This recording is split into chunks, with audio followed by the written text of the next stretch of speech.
Now, what on earth is going on over in Ukraine? Apparently, the President, Volodymyr Zelensky, has sparked outrage after quietly signing a controversial bill that slashes the independence of the nation's top anti-corruption bodies. Now, anybody who's familiar with Ukraine before Russia's invasion knows that it wasn't the most wonderful and pure and perfect country. Oh, it had a lot of problems with corruption, and it needed this anti-corruption infrastructure.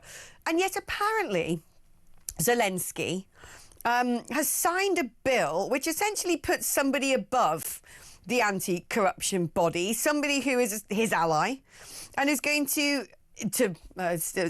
summarise, dictates their investigations, or so I understand. Let's get more detail on this. I am no expert, but someone who is Owen Matthews, because he is the author of Overreach, the inside story of Putin's war on Ukraine, has written a piece about this in The Spectator. Now, good morning, Owen. What is going on over in Ukraine? You summarise it, because you'll do a better job than I just did.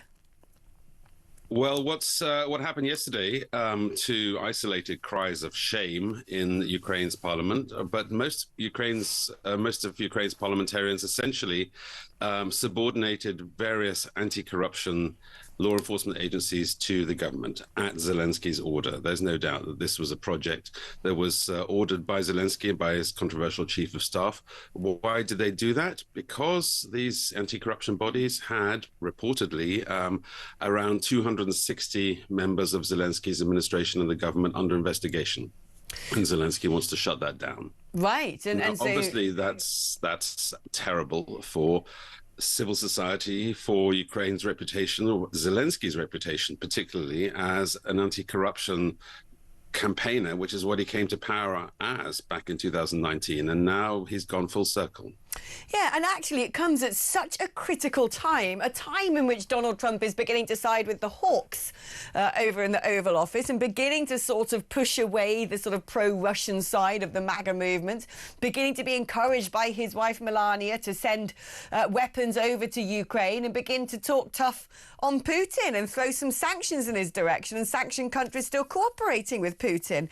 Is there a risk, for instance, that Russian FSB agents might be infiltrating these protests against Zelensky? Well, I think that's the wrong question. The idea, the really serious thing is that this is a very serious miscalculation by Zelensky on two levels. One, he completely misread public opinion, and the law has triggered the first mass protests against Zelensky's rule since the beginning of the war. That's really serious. He miscalculated about what ordinary Ukrainians were going to say about this, and all of his former cheerleaders in civil society and in the independent press have now turned against Zelensky. And second, he's totally misread the room in terms of, as you rightly say, what's happening in Washington, what's happening in the EU. Just as things were starting a little bit to go his way after the disastrous Oval Office meeting back in February, when Donald Trump humiliated him, this is exactly the wrong thing for Zelensky to have done, because it plays precisely into the whole MAGA narrative that the Ukrainians are just going to steal. But it does play into Russia's hands, doesn't it? And Russia aren't exactly the type to miss an opportunity, particularly when it comes to sort of civil unrest. They often find ways with agents to infiltrate such things. Where do we go from here? Would this potentially lead to the downfall of Zelensky? Is there a viable candidate to take his place? Yes, of course. There are several. One of them is actually the leading one is actually sitting in West London right now. He's the Valery Zaluzhny. He's the former commander-in-chief of the Ukrainian army, who was fired by Zelensky a year and a half ago, and is now the Ukrainian ambassador to London. He regularly tops polls.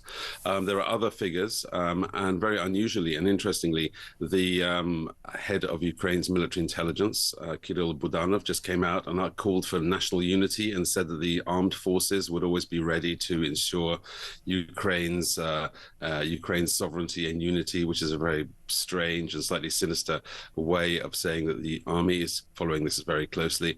But the bottom line is that the wheels are kind of coming off the Zelensky regime. He's starting to make serious mistakes, and that's actually very bad news for Zelensky himself.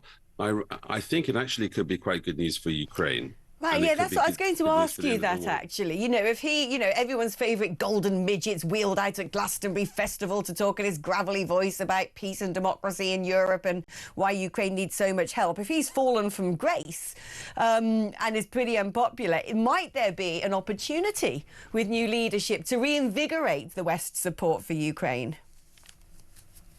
I think there's the opportunity to reinvigorate the peace process, because actually I don't think there's any chance that Putin will actually come to make a ceasefire while Zelensky is in power. So actually Zelensky, who had played such an enormous role in saving Ukraine at the beginning of the war and rallying support and rallying his own people, and that was an extraordinary and historic role that he played.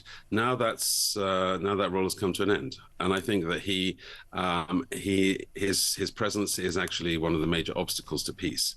So given that there's basically no chance whatsoever that Ukraine will recover the territories that it's lost, the partition of Ukraine is sadly a reality, and that's not going to change. Given that the initiative now is with Putin, sadly, there's however much equipment the United States may or may not provide, even if, let's say, for the sake of argument, Donald Trump has a total change of heart, resumes all the full shipments, I still don't think that's going to make a huge difference on the ground. So the question is, under what terms and when does Ukraine actually come to a ceasefire? Because what many